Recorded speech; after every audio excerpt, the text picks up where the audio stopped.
Ok, perfecto. Buenas tardes. Está conectando la gente. Oli, oli, oli. Buenas, buenas. Returning chatter. Qué abismo tan negro. Así es. Hola, ¿te gustaría hacer un por qué crees lo que crees con Dross? Sí, why not? Why not? Algunas de las posturas de Dross me parecen un poco reaccionaria, pero tampoco lo conozco completo ni conozco todas sus posturas, entonces me abstengo hasta la conversación. Uno de los primeros, wuhu, buenas noches desde Bruselas, saludos a Bruselas. Me caga Twitch, pero me caes bien, entonces abrazo, muy amable. ¿Cómo vas con Berserk? Ya grabamos Berserk. Y la neta, digo, sinceramente el problema de Berserk es que da para hacer pinches 4 videos de 1 hora, güey. O sea, es una serie demasiado buena, demasiado larga, demasiado compleja. Entonces, digo, entiendan que hice lo que pude con el tiempo que tenía. Saludos, ¿cuándo echas unas retas de Smash? La neta es que sí me gusta el Smash, pero el problema es que como no tengo capturadora, no se puede streamear. ¿Cómo amaneció el capital humano? Desechable, hermoso y sensual, como siempre. Al fin llegó al principio. Saludos desde Barcelona. ¿Qué pedo? Ya empezó otra huelga con los grandes capitalistas. Ahorita vamos a hablar. ¿Ya viste Hungry, la película coreana? No, pero me la habían recomendado. Probablemente la voy a ver. Muy bien. Bueno, déjame pongo en mute esto porque si no va a estar sonando las notificaciones y es bastante molesto para ustedes. Ok, listo. Vamos a empezar a grabar. Oficialmente estamos grabando. Ahora sí. ¿Cómo están? Mi hermoso, sensual, altamente desechable, pero no sin esperanzas de cambio, capital humano. Qué gusto verlos por acá. Estamos cerca del 1 de mayo, Día del Trabajo, Día del Trabajador, Día del Proletario, Día de recordar la causa proletaria. Y vamos a ver las noticias alrededor del mundo. Y qué mejor que empezar justo con manifestaciones de la causa proletaria por el 1 de mayo, pero con un baguette en la mano, con un cigarrito, sentado en un café, viendo cómo se incendia París. ¿Qué les parece? Vean nada más estas hermosas imágenes. Cerca de 2 millones de personas salieron a las calles en toda Francia el 1 de mayo, dando seguimiento a la causa que había empezado desde hace un par de semanas y obviamente aprovechando el hecho de que el 1 de mayo se celebra a nivel internacional el Día de la Causa Proletaria y del Trabajador, para recordar que la gente sigue muy, muy en desacuerdo con la manera en cómo se están haciendo las cosas en los países desarrollados del mundo, de la Unión Europea en este caso, ¿no? Digo, para darles un poquito de contexto, recuerden que esto empezó porque en Francia pasaron una ley en contra de la aprobación democrática para aumentar la edad de retiro. Lo hicieron a escondidas, en contra de la opinión popular, sin votaciones y de manera autoritaria, ¿no? Y obviamente la gente, que en Francia no tiene muchas dificultades de salir a la calle a manifestarse, salieron y hicieron un gran escándalo, y el cual no ha parado. En este caso, lo que vamos a ver hoy es lo que continúa siendo algún tipo de como segunda gran revolución francesa, pudiéramos verlo así, y entendiendo también que estas revoluciones no suceden de manera aislada, sino que están conectadas a un contexto geopolítico internacional mucho más amplio. En este caso, el nacimiento de un nuevo mundo multipolar, el hecho de que también Macron fue a China, tuvo conversaciones con Xi Jinping, Estados Unidos ha estado perdiendo su poder y su dominio en el mundo, cada vez es más evidente que la guerra que se está dando entre Ucrania y Rusia es una guerra proxy para extender los intereses de la OTAN y de Estados Unidos en la región, y va completamente en contra de los intereses y el bienestar de la Unión Europea. Entonces vamos a ver cómo están las manifestaciones. Digo, lo que vale la pena comentar aquí más que nada, y la verdad es que estas no se necesitan ver con audio, pero lo más importante a ver aquí es que cuando veíamos estas manifestaciones, estábamos acostumbrados a verlas. Cuando veíamos estas manifestaciones, estábamos acostumbrados a verlas en países en desarrollo, en países pobres, en países del sur global. Pero el hecho de que se estén dando estas manifestaciones en países como Francia, con esta brutalidad, con este nivel de violencia, con este nivel de inestabilidad, habla también de cómo estos países estaban de alguna manera dominados con un tipo de falsa estasis, ¿no? O sea, como que funcionaban, pero funcionaban justo al borde de la barbarie, donde todo parecía estar bien, donde todo parecía tener un cierto nivel de estabilidad, pero el momento que hay una queja, como este caso de una ley que se pasa en contra de los intereses democráticos, supuestamente un país democrático, liberal, que defiende la igualdad, la fraternidad y la libertad, pues todo esto cae y se detrimenta, se deconstruye rápidamente hacia la barbarie. Aquí estamos viendo cómo realmente los policías no dan cuenta de la cantidad de gente que está en la calle, son atacados con bomba molotov, con piedras. Y otra cosa que me parece siempre interesante es que Francia, sobre todo la ciudad de París, se ha defendido en contra de las guerras, e incluso se han rendido frente a invasores con tal de proteger París como si fuera un tipo de premio, como si fuera un trofeo, como si fuera un pedazo de arte, ¿no? Como si la ciudad entera fuera un gran patrimonio de la humanidad. Y digo, la gente que ha tenido el lujo o el placer de visitar París en algún momento, más allá de las ratas y toda la basura que hay en la calle y en el piso, realmente París es una ciudad hermosa, o sea, es una ciudad muy bonita. Y ahora verla así, con 2 millones de manifestantes y la gente rompiendo vidrios, invadiendo edificios, atacando a los policías, invadiendo las matrices de empresas grandes como BlackRock, tiendas de lujo como Hermès, Prada, Louis Vuitton y Gucci, habla del disconfort que tiene el pueblo hacia las situaciones actuales. Y sobre todo, me parece interesante ver cómo en realidad la gente sabe dónde está el problema. Porque ya ni siquiera el discurso es tanto el hecho de, estamos en contra de la edad de retiro sea aumentada y nos queremos retirar más temprano. No, ellos ya saben que eso no es realmente el problema, que eso solo fue un pequeño síntoma que reveló la verdadera patología. Y la verdadera patología es una inconformidad crónica contra las figuras autoritarias que se venden a sí mismos como democráticas y liberales y hegemónicas y dominantes, pero realmente nada más son que un modelo político que perpetuamente defiende los intereses del capital, de los grandes capitalistas, de las grandes fortunas, de las grandes empresas, en contra de la masa trabajadora. Y qué mejor que hacer estas manifestaciones exactamente el 1 de mayo, recordando la causa proletaria y recordando que lo que crea valor en el mundo es el trabajador. Esto es sumamente importante no perderlo de vista y de hecho me gustaría usar este video sobre todo para hacer un poco de conciencia de cómo fueron las manifestaciones en nuestros países, ¿no? Hoy en la mañana leía que en Brasil específicamente solo hubieron 500,000 personas en la calle, en un país que tiene más de 230 millones de habitantes. Y en Francia, un país mucho más chico que Brasil, 2 millones de personas fueron a la calle. Y la situación me parece mucho más precaria en Brasil de lo que es en Francia. Pero esta gente tiene muy clara la necesidad de salir a la calle, de organizarse y hacer manifestaciones de este tamaño y de esta brutalidad para hacer que su voz sea escuchada. Yo creo que podemos aprovechar este 1 de mayo, este momento histórico, lo que está sucediendo en Francia, con lo que debería de estar sucediendo en nuestros países, con lo que deberíamos de hacer nosotros como latinoamericanos, y no dejar que pasar de manera silenciosa tanto dolor, tanta desigualdad, tanto sufrimiento y tanto abuso, siendo que lo que podemos hacer es organizarnos para realmente pelear por nuestros derechos. Pero bueno, esta es la primera noticia sobre Francia. Esta segunda me parece interesante por una serie de motivos, pero quiero que vean este video conmigo.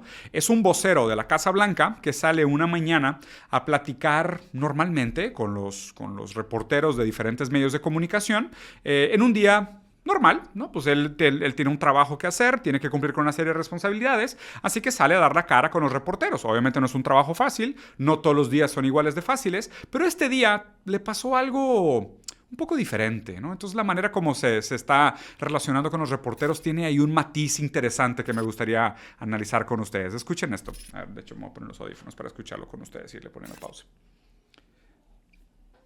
Ahí va.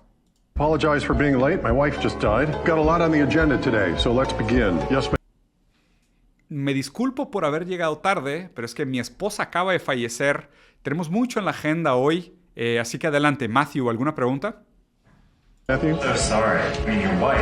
Yeah, well, as you might expect, the pain's unlike anything I've ever experienced before, but got a lot to do today, so...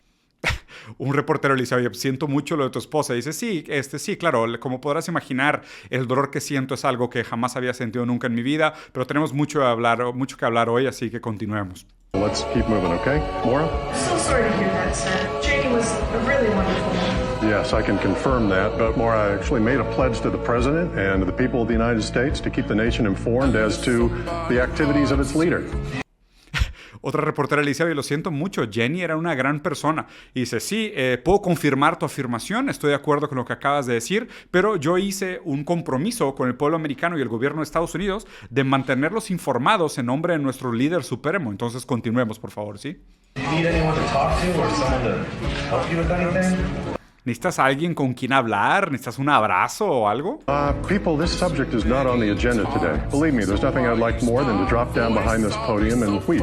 But I can't do this. Why? Because I'm a grown man, I've got a job to do, and so do you. Apologize. Créanme que no necesito un abrazo y lo que quisiera hacer realmente es agacharme atrás de este podio y ponerme a chillar como un niño de 5 años, pero no puedo porque tengo un compromiso con el Estado americano y hay cosas que cumplir, así que me voy a portar como un adulto y continuemos con nuestro día, por favor. quiero platicar un poquito con ustedes sobre la separación de carácter que se da en nombre de la supuesta seriedad de los adultos, ¿ok? Y lo que implica este video en cómo nosotros, en nombre de una supuesta responsabilidad social o responsabilidad laboral, acabamos enajenados de nuestra propia humanidad. A esto se refería Marx con uno de los 4 tipos de alienación, ¿no? Porque estamos alienados de la naturaleza, del trabajo, de nosotros mismos y de los otros. Son 4 tipos de alienación las que sufrimos. En este tipo de discursos es donde queda evidente lo profundo, lo doloroso, lo traumático y lo inhumano que produce en el sujeto el trabajo enajenado y el proceso de enajenación. Esta persona es capaz de pararse en un podio después de haber perdido el amor de su vida, y vamos a suponer que tenían una relación funcional con sus dolores y fracasos y lo que tú quieras, pero él puede pararse en el podio y decir, no, hay que separar. Yo aquí estoy representando como vocero al presidente líder supremo de Estados Unidos y mi esposa, el amor de mi vida, acaba de fallecer, pero hay temas más importantes, ¿no? Justo esa separación de carácter es lo que se espera de un hombre adulto. Él mismo lo dice, ¿no? Me voy a portar como un adulto, donde realmente lo que quisiera estar haciendo es estar acostado atrás de este podio chillando como un niño de 5 años, pero no, me voy a comportar como un adulto maduro. Quiero que piensen que exactamente este tipo de comportamiento es lo que se podría esperar de una persona que trabaja en un campo de concentración, donde puede separar fácilmente su moral de su trabajo, su moral de su responsabilidad, y actuar de una manera completamente inhumana y fría, enajenado de aquello que nos hace humanos. Donde realmente lo que deberíamos de buscar no solo es la dignidad del trabajo y hacer cosas que nos conectaran más con la naturaleza, con nosotros mismos, con los otros que nos rodean, sino realmente un trabajo que nos permitiera expresar lo difícil, lo complicado y lo bonito o feo o grotesco, lo que tú quieras, que sea verdaderamente la belleza del espíritu humano. Esta persona se tiene que tragar sus sentimientos con tal de comportarse como lo que se espera de él, ¿ok? Y aquí primero está el ángulo de obviamente la deshumanización del propio proceso de trauma y de duelo. Pero por otro lado, piensen en este mismo video, pero en un sentido más maquiavélico. En toda la gente que fácilmente puede separar su moral de los actos atroces que está cometiendo. Y fácilmente esconderse y decir, no, pues a mí no me cuesta nada poder firmar papeles para un ataque militar o hacer un atentado de bomba o incluso tomar decisiones corporativas gigantescas de contaminar un río o acabar con una especie, porque pues lo que estoy haciendo nada más es que mi trabajo, es mi responsabilidad. Lo que tengo yo como humano, mis sentimientos, el dolor o lo hermoso o lo feo o lo malo que me produce, está completamente separado de mi trabajo y de mi acción en el mundo. Probablemente con la misma excusa, con la misma separación alienante ontológica, es con la que operaban tan fríamente los campos de concentración, los ataques militares, los terroristas y las intervenciones que han hecho los diferentes gobiernos para poner regímenes militares autoritarios alrededor del mundo, ¿no? Pero bueno, esta es la cara de comunicación del gobierno americano. Esta es la persona, y digo, no es coincidencia que escojan exactamente este tipo de persona para que sea el vocero del gobierno americano. Esto no es coincidencia. Para que él haya llegado a esa posición, él tiene que cumplir con una serie de expectativas y tiene que cumplir con una serie de criterios. Seguramente, una parte fundamental de su descripción de puestos es poder separar su moral de su trabajo. Y por eso, en este discurso se ve que es la persona perfecta para ser el vocero de Estado de Estados Unidos. Pero bueno, vamos al siguiente que también está interesante. Aquí vemos un bello discurso de un exdirector de la CIA, de esos, justo hablando de esta gente que es capaz de separar su moral de su praxis. Vean este bonito discurso del exdirector de la CIA diciendo que el mundo se tiene que acostumbrar a la manera como funciona la CIA. Vean qué bonito.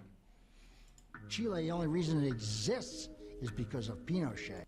El único motivo por el cual Chile existe es gracias a Pinochet. At a huge human price. Pero a un gran precio humano. ¿Cuál precio humano? Por favor, hazme un favor. ¿Cuál precio humano? Human price. Give me a break. The thousands who were disappeared and murdered. Thousands, you count them. What?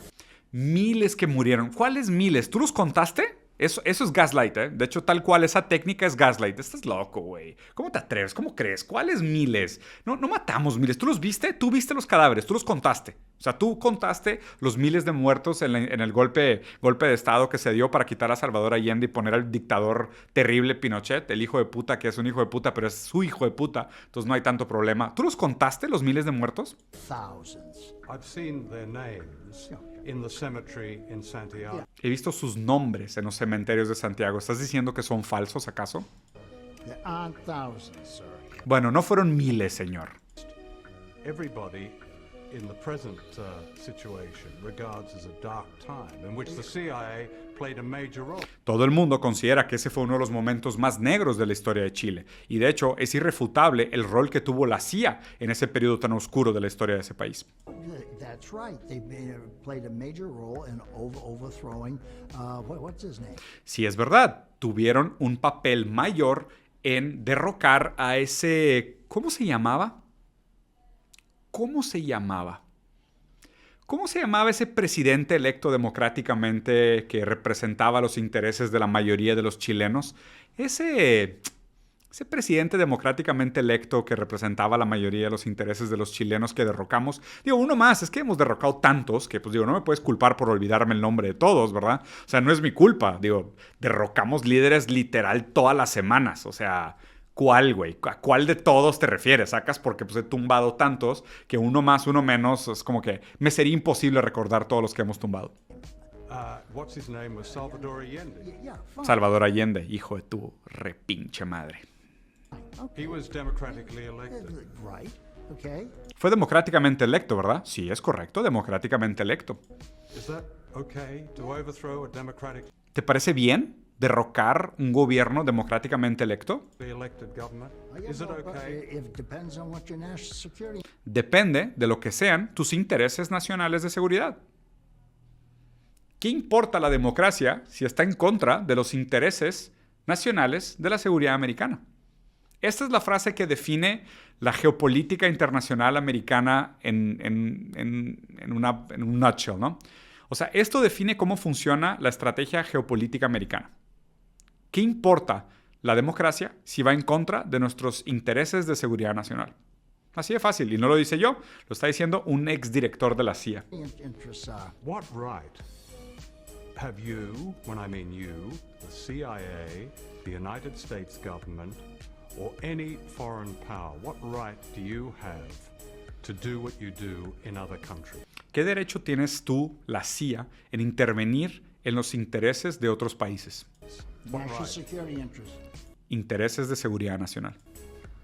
But that's a divine right. Pero eso es un tipo de derecho divino, ¿no? Y de hecho me encantó la pregunta, porque justo lo que le está preguntando aquí es del fundamento del liberalismo. O sea, el liberalismo que supuestamente derrocó el derecho divino de los dioses, porque supuestamente el derecho divino de los reyes, el liberalismo de alguna manera viene a quitar el derecho divino de los reyes, ¿no? Porque acuérdense que antes del liberalismo estaba el feudalismo y existían estos reyes que nacían con un mandato divino y por ende merecían heredar el lugar del trono. Y el liberalismo viene a quitar ese derecho divino de los dioses y poner en su lugar algún tipo de democracia, parlamentarismo, representación popular, lo que tú quieras, los valores liberales tradicionales. Pero aquí realmente lo que está revelando es que sustituyeron esos valores divinos por otro tipo de valor divino. O sea, antes existía el valor divino de que los reyes estaban ahí porque merecían estar ahí porque nacieron con una sangre diferente. Eran realmente seres superiores. Y ahora, en nombre de los supuestos intereses de seguridad nacional, la CIA se siente con un derecho divino de derrocar cualquier tipo de gobierno democráticamente electo de otros países. Aquí, en esta frase, y por eso me encantó este video, porque justo queda evidenciado que el liberalismo no sustituyó el feudalismo, sino que sustituyó nada más el sistema de creencias. Pero el derecho divino y los mandatos divinos no desaparecieron, solo cambiaron de lugar. Ahora los mandatos divinos y los derechos divinos que defendemos son los de los capitalistas y no los líderes feudales. Isn't it? Because the people that you do it to have no say in it. Yeah. Well, that's just tough. We are. Bueno, lo siento mucho por haber derrocado el gobierno de Chile, pero pues así es como nos protegemos a nosotros mismos. Going to protect ourselves, and we're going to go on protecting ourselves because we end up protecting all of you. Y vamos a seguir protegiéndonos a nosotros mismos porque también los acabamos protegiendo a ustedes. De nuevo, Estados Unidos con este complejo de ser policía del mundo y sentirse en el derecho y responsabilidad de tener que representar al mundo contra los intereses de su propio pueblo, supongo, ¿no? Porque ustedes votaron y democráticamente eligieron un gobierno, pero eligieron mal. Entonces, los vamos a defender de ustedes mismos. And let's not forget that. We'll intervene whenever we decide it's in our national security interest to intervene. Vamos a intervenir cuando quiera que sea nuestro interés de seguridad nacional intervenir. And if you don't like it, lump it. Y si no te gusta, trágatelo. Get used to it, world. Acostúmbrate, mundo. Hermosas declaraciones, no de un señor loco con un pedazo de cartón en la esquina del Oxxo de tu casa, sino del exdirector de la CIA. Fuertes declaraciones por parte de una de las personas que tuvo uno de los puestos más poderosos del mundo, director de la CIA, decir que Estados Unidos va a continuar y es su política estratégica intervenir en aquellos lugares donde va de acuerdo con sus intereses de seguridad nacional. Queda claro que el discurso de la democracia siempre fue, es y será, mientras haga Estados Unidos intervención geopolítica internacional, secundario a los intereses de seguridad nacional americana. Okay. La CIA siempre ha operado de esta manera. La cantidad de intervenciones internacionales que han tenido es monstruosa. En América Latina, la historia de la democracia que hemos tenido en nuestros países como Chile, Brasil, Colombia, Venezuela, Cuba, México, ni se diga, ¿no? O sea, es terrible porque siempre hemos respondido sin saberlo a los intereses de la CIA y a los intereses del Imperio Anglo. Entonces, me gusta mucho este discurso específicamente porque, primero, revela la frialdad con la que se toman esas decisiones y lo mucho que para ellos es fácil simplemente decir ustedes son peones en un juego internacional donde nuestros intereses van primero. Y segundo, por la manera en cómo habla del mandato divino y se sienten ellos en derecho de dictar hacia los demás cuáles deberían de ser las prioridades y cuáles deberían de ser las formas en que se tomaran las decisiones. Por eso, de nuevo, crecer es darte cuenta que Estados Unidos es el malo de la historia. Y obviamente esto es muy complicado porque también crecer alrededor de la industria del cine, la industria del entretenimiento, fue ver constantemente estas películas donde los chinos, los rusos, los hindús, los árabes eran los malos y los americanos siempre eran los buenos. Entonces crecimos con la fantasía de la sociedad del espectáculo de que sí, Estados Unidos siempre llega al final de la película cuando las cosas se ponen feas a salvarte. Eso pasa en el cine. Pero justo porque el cine no es el mundo real. Porque en el mundo real pasa exactamente lo contrario. Cuando Estados Unidos viene a visitarte, probablemente las cosas se van a poner muy mal, muy rápido para mucha gente. Bueno, vamos con el que sigue. Este también, la verdad es que me encantan estos videos porque envejecen muy bien. Estos videos envejecen muy bien. Creo que estamos pasando por un momento histórico interesante porque como el internet tiene memoria infinita, por primera vez podemos recontextualizar muchos videos que normalmente pasarían desapercibidos en los archivos históricos. Y ahora, como es muy fácil la cultura de compartir y reivindicar estos discursos, estas cosas cuando se dicen a lo mejor no tienen tanto peso, pero después, cuando se dicen con el pasar del tiempo y aquello que habían profetizado se vuelve realidad, estos discursos se vuelven realmente tétricos, tenebrosos y revelan mucho de la fría realidad de cómo opera el mundo real. ¿Ok? Entonces, si quieres, vean esto un poquito. Este es un general del ejército americano que está retirado, hablando un poquito sobre cómo recibió las órdenes y las instrucciones de los próximos grandes movimientos bélicos de Estados Unidos después de los ataques del 11 de septiembre en Nueva York. Vean esto. 9/11, I went through the Pentagon and I saw Secretary Rumsfeld, and one of the generals called me and he said, "Sir, you got to come in and talk to me a second." Después de los ataques del 11 de septiembre, fui a Langley y me dijeron, oye, tienes que venir un poco, general, te queremos platicar un poquito. No estás ocupado, ven en la oficina, te queremos contar ahí un temita, ¿no? En lo que nos tomamos un café. I said, "Well, you're too busy." He said, No. He says, "We've made the decision, we're going to war with Iraq." Hemos tomado la decisión de que vamos a hacer guerra con Irak. Pero, ¿guerra con Irak? ¿Por qué o qué? I said, "We're going to war with Iraq. Why?" He said, "I don't know." Y le dijeron, la neta, no sé por qué vamos a ir a la guerra con Irak. He said, "I guess they don't know what else to do." I said, "Well, did they find some information connecting Saddam to Al-Qaeda?" He said, No. He says, "There's nothing." ¿Encontraron algún tipo de información nueva conectando a Saddam Hussein con Al-Qaeda o algún tipo de grupo terrorista o algo? Knew that way. They just made the decision to go to war with No tenemos información nueva. Nada más se tomó la decisión de que vamos a ir a la guerra con Irak. Iraq. He said, "I guess it's like we don't know what to do about terrorists, but we got a good military and we can take down governments." So no, pero pues tenemos un buen ejército y ese buen ejército funciona muy bien para tumbar gobiernos. Entonces, I came back to see him a few weeks later, and by that time we were bombing in Afghanistan. Regresé un par de semanas después para volverlo a ver y cuando llegué ya estábamos bombardeando Afganistán. No Irak, Afganistán. I said, "Are we still going to war?" Oye, ¿y todavía vamos a ir a la guerra con Irak? With Iraq, and he said, oh, it's worse than that. He said, I just got this down from upstairs, meaning the Secretary of Defense's office today, and he said, this is a memo that describes... Entonces dice, no solo ahora no vamos a ir a la guerra con Irak, estamos bombardeando Afganistán, pero sino que estamos planeando tumbar 7 países en los próximos 5 años. how we're going to take out 7 countries in 5 years, starting with Iraq and then Irak, Siria, Líbano, Libia, Somalia, Sudán y terminar con Irán. Syria, Lebanon, Libya, Somalia, Sudan, and finishing off Iran. I said, is it classified? He said, yes, sir. ¿Esta es información clasificada? Claro que sí, señor. Por eso les decía que estos videos envejecen muy bien y me encanta que estemos pasando por este momento del internet donde podemos revisitar estos discursos después de que sus profecías se vuelven realidad y entender el contexto en el cual se dijeron.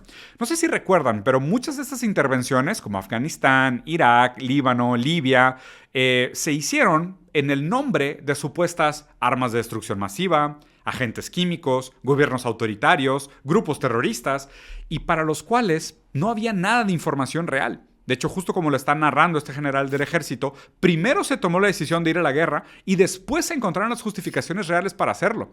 Y la pregunta aquí es de que, oye, ¿y si saben y tienen todas estas quejas y tantas investigaciones y videos sobre supuestamente las armas de destrucción masiva, las bombas nucleares y el abuso que se da en países como Corea del Norte? ¿Por qué no invaden Corea del Norte?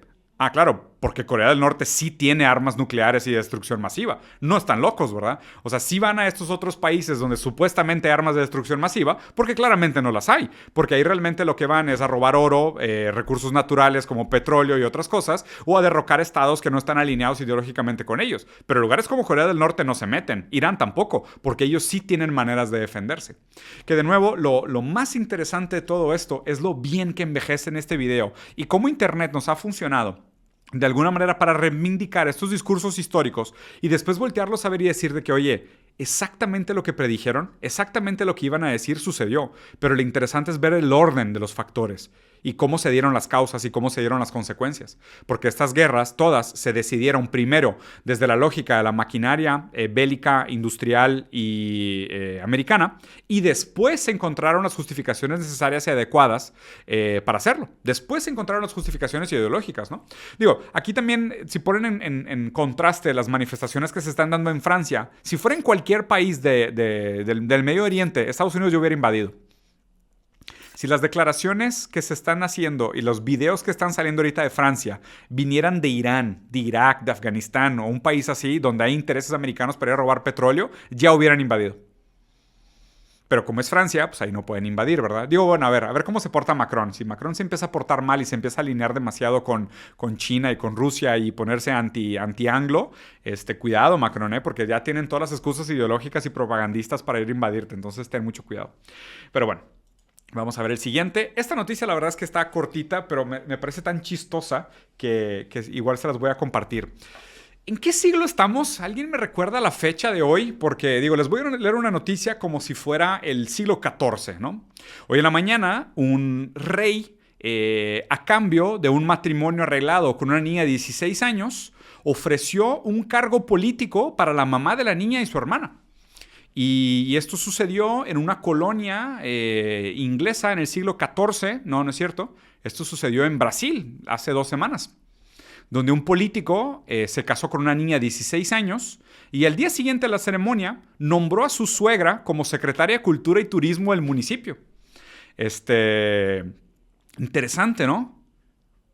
La mamá aprobó el matrimonio entre este señor que no se ve muy joven, no se ve que le entienda al reggaetón o al funk, a las canciones que bailaría con esta chica de 16 años, pero lo que sí entiende es los intercambios neopotistas y políticos de a cambio de la mano de una niña de 16 años, darle un puesto político a su mamá como secretaria de Cultura y Turismo. A veces, realmente los reaccionarios y los conservadores muestran un poco un poco de escote vulgar, por decirlo así, ¿no? O sea, si pudiéramos culpar a que los liberales a veces pecan de ser muy lujuriosos y pecaminosos, me parece que a veces los conservadores como que muestran demasiado su lado real y muestran demasiado a qué realidad quieren regresar. Porque esa nostalgia que normalmente defienden los conservadores, que quieren regresar a lo tradicional y quieren regresar a las viejas costumbres, pero no necesariamente te especifican cuáles son las viejas costumbres a las que quieren regresar, a veces se les escapan y se ven, ¿no? Como Milei que tiene un deseo sexual reprimido por su hermana, o este señor que se casó con una niña de 16 años a cambio de un puesto político para la mamá. A veces los conservadores como que se les escapa y muestran realmente cuál es el pasado al que desearían regresar. En este caso, algo del siglo XIV, del medievo, con matrimonios arreglados y trata de blancas y compra de esclavas. Este es el futuro al cual aspiran regresar los conservadores. Se nota, ¿no? Como decía Freud, en el chiste, en los deslices, escapa la verdad. Entre los quiebres de la realidad podemos tener una visión grotesca de lo real que se esconde por detrás como monstruoso y se refuta a ser simbolizado y a pasar desapercibido. Aparte me encanta porque en la foto sale así como muy contento, ¿no? Muy orgulloso de su matrimonio arreglado. Digo, a ella sinceramente no la entiendo. Digo, amiga, si te estás casando por intereses, es como que ojalá y te salga bien la tirada, porque la neta, este señor se ve tétrico y aparte estoy seguro de que cuando cumplas 18 años te va a cambiar por otra menor de edad, porque seguramente su deseo estaba ahí y no tanto en ti como persona individual, sino en ti como objeto transitorio para sus perversiones. Y disculpen el análisis tan vulgar y grotesco, pero estas cosas, si no las analizamos, pasan por desapercibidas y creo que revelan mucho más sobre la verdadera política y el posicionamiento ideológico de estos líderes de lo que les damos crédito y les damos mérito. Bueno, para ir terminando, las últimas dos que quiero platicar con ustedes hoy. Esta también la verdad es que está bastante deprimente. Dejen nada más recargar aquí porque creo que se cortó la imagen. Aquí está, listo, ahí va. Esto pasó en India.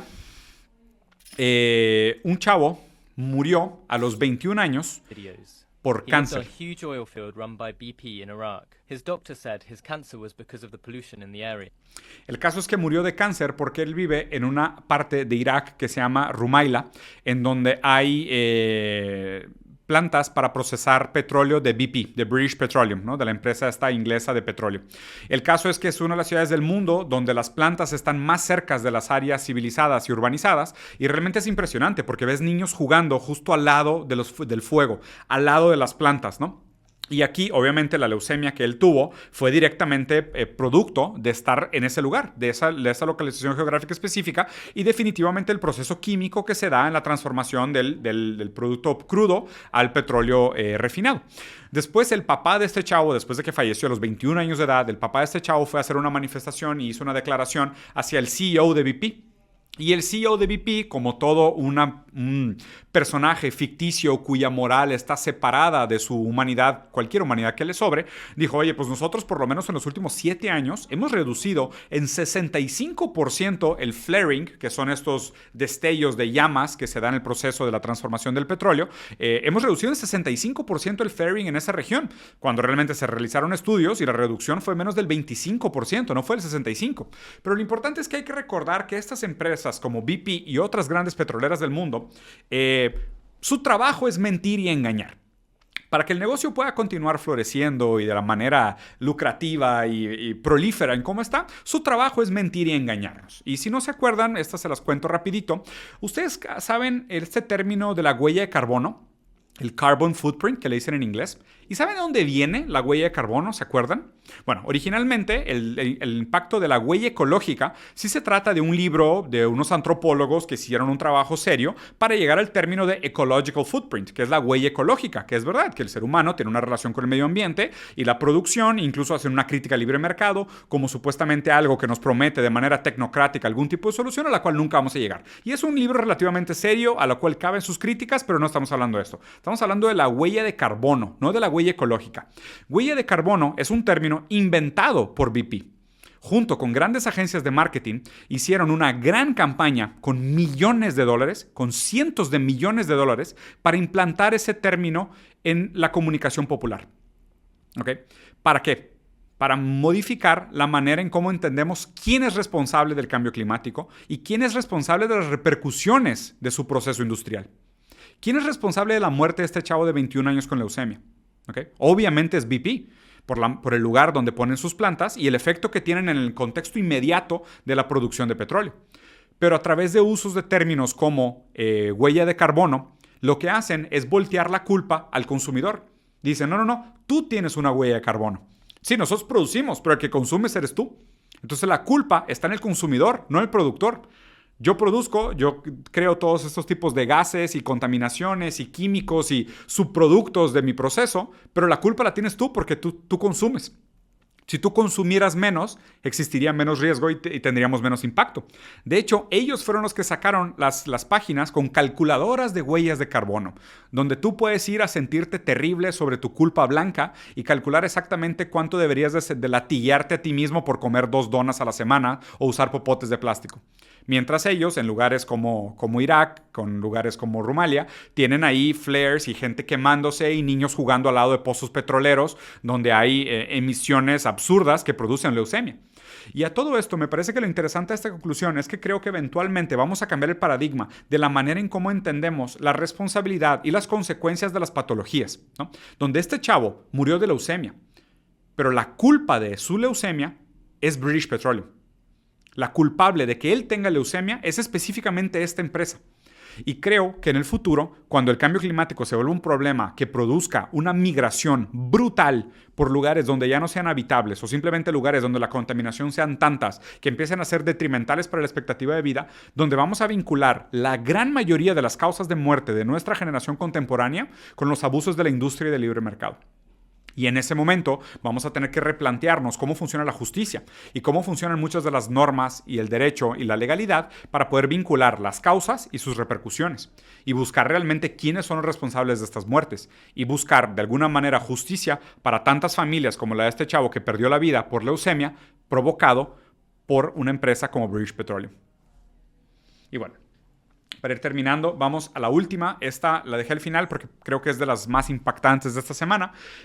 Hubo un encuentro con directivos del New York Times hablando sobre la desinformación en Estados Unidos, ¿no? Y está súper interesante hablar del New York Times y la desinformación. Y de hecho, no sé si se dieron cuenta hoy, pero hoy no abrí ningún periódico como le hice tradicionalmente para darles no solo un respiro de los medios tradicionales, que siempre les recuerdo que es importante verlos con 1 gramo de sal o 1 kilo de sal si no les da algún tipo de malestar, para siempre tratar de ver las mentiras que existen por detrás, ¿no? Pero vean lo que pasó en este encuentro del New York Times en Estados Unidos sobre el tema de la desinformación y obviamente las fake news. Lecture hall with Seymour Hersh. Un chavo pregunta de que, oye, ¿esta es la charla donde va a estar Seymour Hersh? I'm looking for the one with Seymour Hersh because it's a policy and press hall event. So shouldn't we be talking about the Nord Stream since that's the biggest story of the century? ¿No deberíamos estar hablando sobre la explosión de la tubería Nord Stream, ya que es probablemente la historia del siglo? Es la historia que podría desatar la Tercera Guerra Mundial. Es como el asesinato del príncipe Ferdinand, por decirlo así. O sea, ¿no deberíamos estar hablando de esa historia? O sea, ya que estamos en un congreso donde está el New York Times y estamos hablando sobre la importancia de la buena información y las noticias, ¿no deberíamos estar hablando sobre Nord Stream? ¿Quién explotó Nord Stream? You guys, you have the executive editor of the New York Times there who came out with a phony story to try and block Seymour Hersh. O sea, estás hablando que tú que estás sentado ahí, que eres directivo de New York Times, creaste una historia mirabolante, completamente fantasiosa, para desacreditar a Seymour Hersh. Si no se acuerdan, esta noticia la revisamos hace algunas semanas. Seymour Hersh fue el periodista que ha ganado Pulitzers, que hizo la investigación y publicó los resultados de cómo Estados Unidos había estado directamente vinculado a la explosión de la tubería Nord Stream. It's just kind of funny how that happened, you know? I mean, did you even acknowledge Seymour Hersh? Digo, ¿por lo menos mencionaron su historia o hablaron de él o les interesa? All of you are executive editors of papers that broke Pentagon, My Lai, Watergate. Is this the same papers or not? I mean... Ustedes son los mismos periódicos que han encubierto noticias y desastres internacionales, intervenciones internacionales y escándalos como My Lai, Watergate y otros. Es raro, ¿no? Qué raro que sean ustedes los mismos periódicos y se junten ustedes a darse golpecitos en la espalda, a decir, sí, la importancia de tener una comunicación transparente y mantener al público bien informado sobre lo que está sucediendo. Bien. Is there anything you've gotten right in the last 20 years? ¿Ustedes han dicho alguna verdad en los últimos 20 años? ¿O si le atinaron a algo fue que sin querer? Or Am I mistaken about that? I mean, it's just... Y me encanta que toda la gente que está en el público, que son muchos otros reporteros, se están riendo. O sea, es como, es súper interesante porque de nuevo como que constantemente me hago la reflexión sobre cómo separamos nuestros sentimientos en relación a la hipocresía y a la inmoralidad que se da en estos campos académicos, informativos, educativos, gubernamentales, pero los separamos de nosotros porque nos estamos comportando como nos deberíamos de comportar como adultos, ¿no? O sea, entras a estos cuartos y dices, güey, ahí está el director del New York Times. Salió la noticia de Seymour Hersh la semana pasada que Estados Unidos había estado involucrado en la explosión de la tubería. Y este güey está sentado aquí enfrente de nosotros después de haber publicado una historia fantasiosa desmintiendo a Seymour Hersh, hablando sobre la importancia de la transparencia de los medios. O sea, es que es absurdo. Imagínate tener que sentarte en esa junta y tolerar esa ambivalencia, ¿no? O sea, tú mismo ser parte de esa paradoja de libertad de medios, libertad de prensa, transparencia, no fake news. Y estamos aquí con el New York Times, güey, que acaban de bloquear probablemente la historia más importante del siglo. Kind of funny because Iraq, wrong. Sí, y qué raro, ¿no? Irak, equivocados. Siria, equivocados. Russiagate, muy equivocados. Syria, wrong. Russiagate, really wrong. Okay, I mean, the list goes on and on. So the last thing you could do to try and actually fix your reputation is acknowledge that through leaks, we had to find out that Zelensky was going to bomb Moscow on the anniversary. I mean, if you're... Y lo más raro de esto es ver cómo la gente no sabe contestar. O sea, cómo siguen todos y sientes la incomodidad en el cuarto, pero es que lo mismo. ¿Por qué no se puede alguien parar y gritarle a este güey de que ya deja de decir este tipo de cosas o estás loco, no te portas así? ¿Por qué? Porque no se pueden salir del papel de ser reporteros serios, adultos, bien comportados. Porque si abandonan ese papel de los reporteros bien portados, cumpliendo con las expectativas, tendrían también que confrontarse con la realidad que él les está presentando y tomársela en serio. Pero es lo mismo. O sea, ellos tienen que mantener las apariencias, la falsedad, la social espectáculo. Porque en el momento que se rompa esa línea, son obligados a confrontarse con esa realidad terrible que él les está revelando. Que ellos saben, pero no se pueden topar con ella. So impartial. Shouldn't you at least say, right, that Zelensky was going to bring us on the verge of World War III? That seems pretty fair. While Julian Assange rots in prison, all of you've got, fat checks. Mientras Julian Assange se pudre en prisión, ustedes cobran cheques millonarios. Y esa es la realidad brutal, irrefutable, que tenemos que hablar siempre que se hable sobre la libertad de los medios. En cualquier momento que un país venga a cuestionar la libertad de los medios, lo primero que le tienes que preguntar es ¿qué opinas de Julian Assange? Así de fácil. Cualquier medio que venga a dictaminarte, a moralizar una conversación sobre la libertad de información, la libertad de expresión, sobre la libertad de prensa, sobre la transparencia de los medios, la primera cosa que le tienes que decir es ¿qué opinas de Julian Assange? Y si te dicen, estoy completamente de acuerdo, Julian Assange debería estar libre, es un crimen que Julian Assange esté en la cárcel, digas, ok, perfecto. Entonces ahora sí hablemos de la libertad de expresión y la libertad de los medios y la transparencia mediática. ¿Por qué? Normalmente evitan esto, porque para ellos muy conveniente es, no, es que sí tenemos que decir la verdad mientras nos convenga. No, porque pues digo, de nuevo, acuérdense que estas empresas de medios le pertenecen a BlackRock, Vanguard y Street State, que son las tres grandes empresas que son dueñas de todo. Y cuando digo de todo, digo tanto de BBC como CNN, hasta Fox News, ¿eh? O sea, muchas veces nosotros tendemos a pensar que estos grupos mediáticos ideológicos están en diferentes lugares del pasillo y que CNN está en contra de Fox y que Fox está en contra de BBC, cuando realmente no. Cuando realmente son parte del mismo conglomerado mediático. Los propietarios son tres grandes empresas que son los mismos dueños que defienden los intereses del capital. Y contra ellos sí no se puede hablar. Ese fue el problema de Julian Assange. Julian Assange realmente se comportó como un tipo de medio y realmente estaba hablando de cómo funcionan las cosas por detrás de cámaras, por detrás del New York Times. Y eso sí, por eso le costó su libertad y prácticamente le va a costar la vida. Entonces, siempre que alguien venga a moralizar o hablar sobre libertad de expresión o libertad de los medios, pregúntenle su postura sobre Julian Assange. Y ahí te vas a dar cuenta realmente si nada más es alguien que está defendiendo el discurso hegemónico o si es alguien a quien realmente le interesa que usemos la comunicación como un tipo de contrapoder en contra de la hegemonía. Julian Assange está en la cárcel por hacer su trabajo. Uf, qué gran frase, güey. And you know what? Tucker Carlson ain't no Seymour Hersh, but he did something you guys are scared to do. Speak the truth and actually be critical of the war, which is why he was actually fired from Fox, because you are all cowards. Every single one of you. None of you have actually had any relevancy. And you know what? The mainstream press is now dying. Y termina con un golpe de gracia diciendo, ¿y sabes qué? Y por eso los medios masivos están muriendo, porque ustedes han perdido completamente su relevancia y la gente ya los vio y está harta de ver cómo ustedes replican el discurso del poder. Donde si alguna esperanza teníamos en que los medios funcionaran como un tipo de contrapeso, dándole voz a los débiles y retando a los fuertes, hoy funciona completamente al contrario. Los artículos que se publican son artículos que de alguna manera vienen a pasar trapos y limpiar el camino para que el poder se perpetúe justo como está y nada cambie. Entonces realmente los que son subversivos y críticos, como Julian Assange e incluso Tucker Carlson, hasta cierto punto por más allá de su locura, los que son críticos reales, ellos son los que pierden la voz. Pero obviamente las redes sociales ahorita, aún fuera de su control, y es interesante porque de hecho ahorita en Brasil se está tratando de pasar una ley para regular las noticias falsas. Y definitivamente Google se posicionó a favor de las noticias falsas.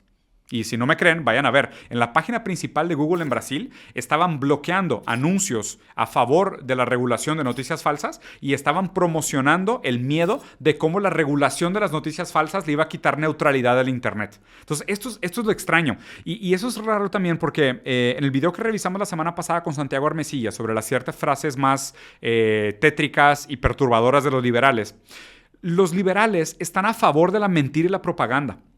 Porque tú estás en tu derecho de manipular la opinión de los demás. Tú estás en tu derecho de engañar y usar tus fuerzas y tus poderes y tu dinero para manipular el mundo en tu favor. Es parte de tu libertad. Entonces, la gente que se posiciona a favor de una libertad de expresión en un sentido abstracto, en el vacío, es esta. O sea, es gente que dice, no, preferimos seguir diciendo mentiras porque así también se perpetúan las condiciones que hacen de nuestro funcionamiento como empresa longevo, sustentable. Porque sabemos que eventualmente si quitamos el poder de la propaganda y el patrocinio de las grandes empresas y los lobbies, pues el negocio a lo mejor ya no va a ser tan rentable. Y ahora como existen tantas plataformas alternativas, más baratas o hasta gratuitas de información, pues el periódico tradicional y los medios tradicionales tienden a desaparecer. Pero bueno. Espero les haya gustado, Capital Humano. Lo voy a dejar por aquí. Estuvo más larguito de lo que esperaba, pero valió la pena. Como siempre, dejen sus comentarios. Veo sus recomendaciones también y las grabamos y las platicamos. Voy a cortar, como siempre, un ratito para hacer un par de grabaciones y ahorita regreso con Overwatch y ahí seguimos cotorreando, ¿vale? Chicos, cuídense mucho. Adiós.